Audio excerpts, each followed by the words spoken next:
व्याख्यायित करें तो उसमें मेनली जो फिजिकल खुशी है हम उसको डिनोट कर सकते हैं, और आनंद में सर वो खुशी फिजिकल से आगे बढ़ करके हम आध्यात्मिक स्तर पर जब किसी चीज की प्रसन्नता को महसूस करते हैं तब वो आनंद होता है। और सर मजा सर उसको भी मेनली उसका रिलेशन फिजिकल खुशी से ही है। ठीक है, और कई बार मेंटल खुशी के थ्रू भी हमें मजा आ जाता है। ठीक है, आपने कहा कि आनंद का संबंध आध्यात्मिक के साथ है जी।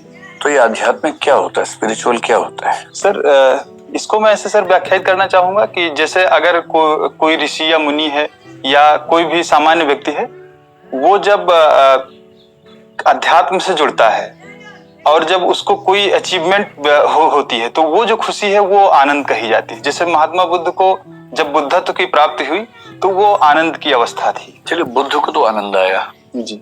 और जो छोटे मोटे लोग हैं उनके जो छोटे मोटे सुख हैं उनको आप कह रहे हैं फिजिकल है तो वो सुख समझ में आ रहा है। जी। जैसे आपने कोई किताब पढ़ी और कुछ नया कंसेप्ट समझ में आ गया आपको, जी। या आपके मन में एक मौलिक विचार आया, या आपने जाते हुए किसी व्यक्ति को या किसी पशु पक्षी को जो पीड़ित है उसकी सहायता की जी। और सहायता से जो सुख आपको मिला, वो क्लासिफिकेशन में कहाँ आएगा इसमें? सर क्योंकि वो महात्मा बुद्ध तो हम हो नहीं पाए तो आनंद तो आ नहीं सकता हमें। फिजिकल ये है नहीं कि आपने किसी की हेल्प की, उससे कोई फिजिकल तो सुख मिला नहीं आपको।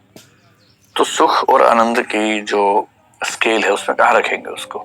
मैं अगर इसको क्लासिफाई करूं तो मैं इसको आनंद की कैटेगरी में ही रखना चाहूंगा, क्योंकि सर मेरा मतलब यह है कि अगर हम फिजिकल सुख से आगे बढ़ करके मानसिक और आध्यात्मिक सुख को पाते हैं तो हम उसे आनंद की कैटेगरी में रख सकते हैं। और यदि कोई व्यक्ति घोर अध्यात्म विरोधी हो, जी, जैसे चार्वाक मान लीजिए कोई है, या कोई मार्क्सिस्ट है जो अध्यात्म को नहीं मानता और वो किसी की वैसी हेल्प कर रहा है, उसको भी सुख मिल रहा है, अध्यात्म को वो मानता ही नहीं है, उसके सुख की व्याख्या कैसे होगी? सर ये मानसिक सुख की ही कैटेगरी में इसको रख सकते हैं कि जब आप किसी व्यक्ति की हेल्प करते हैं और उसके पीछे आपको कुछ प्राप्त ना होने की चाह भी हो कि अगर हमें कुछ नहीं मिलता है तो भी हमें प्रसन्नता है, तो ऐसी प्रसन्नता को हम सुख की कैटेगरी में रख सकते हैं और उसे मानसिक प्रसन्नता से जोड़ सकते हैं। सच्चित आनंद जो कहते हैं परम तत्व को, ईश्वर को या ब्रह्म को, उसमें आनंद तो मैं समझ गया, अब मुझे सत और चित और समझा दीजिए क्या होता है। सॉरी सर, इसका कोशिश कीजिए, आप बड़ा अच्छा जवाब दे रहे हैं हर प्रश्न का, कोशिश कीजिए।